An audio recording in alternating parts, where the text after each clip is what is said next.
ചൂട് കട്ടനൊപ്പം കഴിക്കാൻ ഒരു അടിപൊളി മസാല വടയാണ് ഇന്നത്തെ സ്പെഷ്യൽ. കുട്ടികൾക്കും വലിയവർക്കും ഒരുപോലെ ഇഷ്ടപ്പെടുന്ന ഒരു സ്നാക്ക് റെസിപ്പിയാണ്. വീട്ടിലെപ്പോഴും ഉണ്ടാകുന്ന സാധനങ്ങൾ വെച്ച് നമുക്ക് ചെയ്തെടുക്കാം. അപ്പോൾ നമുക്ക് എങ്ങനെയാണ് ഉണ്ടാക്കുന്നത് നോക്കാം. ഒരു കപ്പ് പരിപ്പെടുത്ത് 1 മണിക്കൂർ കുതിർത്ത് വെച്ചിട്ടുണ്ട്. ഞാനിവിടെ തൂരപ്പരിപ്പാണ് എടുത്തിരിക്കുന്നത്. കടലപ്പരിപ്പ് കൊണ്ട് ചെയ്തെടുക്കുന്നതാണ് കൂടുതൽ ടേസ്റ്റ്.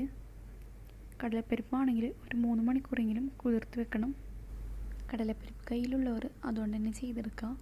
ചതയ്ക്കുന്നതിന് മുമ്പ് 1 ടീസ്പൂൺ പരിപ്പ് മാറ്റി വെക്കാം. ഒരുപാട് അരഞ്ഞു പോകരുത്, ചെറുതായി ഒന്ന് ചതച്ചെടുക്കാം.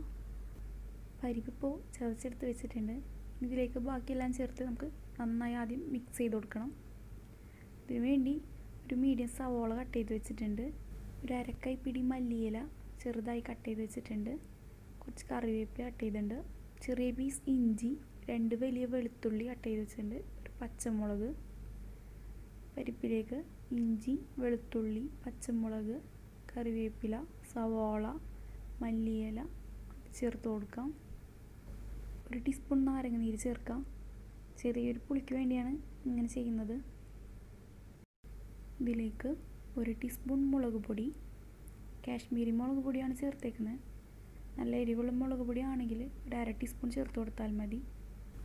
1/4 ടീസ്പൂൺ കുരുമുളക് പൊടി, 1/2 ടീസ്പൂൺ ഗരം മസാല, 1/4 ടീസ്പൂൺ മഞ്ഞൾപ്പൊടി, 1/2 ടീസ്പൂൺ മുഴുവനോടെയുള്ള പെരിഞ്ജീരകം, പാകത്തിന് ഉപ്പ്, 1 ടേബിൾ സ്പൂൺ അരിപ്പൊടി എല്ലാം ചേർത്ത് നന്നായി കൈ ഉപയോഗിച്ച് 2 മിനിറ്റ് മിക്സ് ചെയ്ത് കൊടുക്കാം.